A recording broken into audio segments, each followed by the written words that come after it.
I can just jump in with some, I don't know if it's an objection, a question. In the online space, right, if you are looking to monetize basically any service these days, one of the first things you do after advertising is allow people to pay to not be advertised to, right? Um, what is it about in-store advertising that makes it a good idea for people who maybe are in general a little tired of seeing ads all the time? Right. It's really not necessarily about advertising in the context of, bombarding people with ads 24/7, or, the 45 minutes that they're in the store doing their Sunday shop. Um, it really kind of boils down to two things. So the first is really the informational aspect of it. So teaching people to eat healthier, or doubling down on a retailer's sustainability efforts. And these are all uh, messaging that is intended to build brand equity, and brand loyalty with the consumer. And actually, consumers respond very well to this. Receiving this information is largely a positive for them.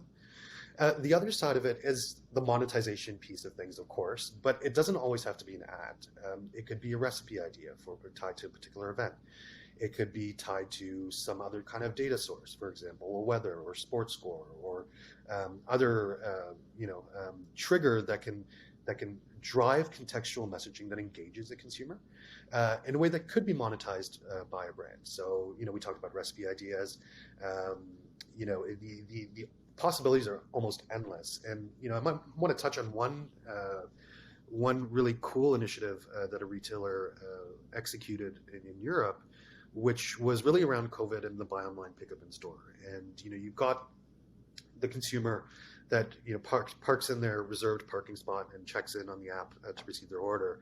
And there's a screen that throws up a QR code saying, "Hey, while you're waiting for your order to be delivered, we can actually bring out a coffee for you while you wait."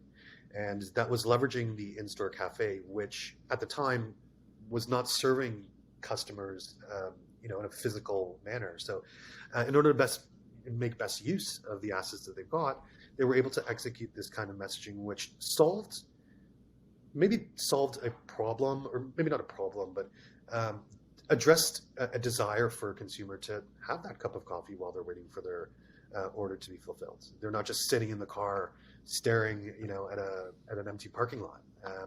And so you have these opportunities for engagement, which also then tie in with a monetization opportunity. To your point, it doesn't have to be a constant, consistent barrage of buy this, or buy two get one free, or 25 cents off this. I think those opportunities exist, but I don't think that's how you leverage your in-store real estate in the most optimum way, let's say.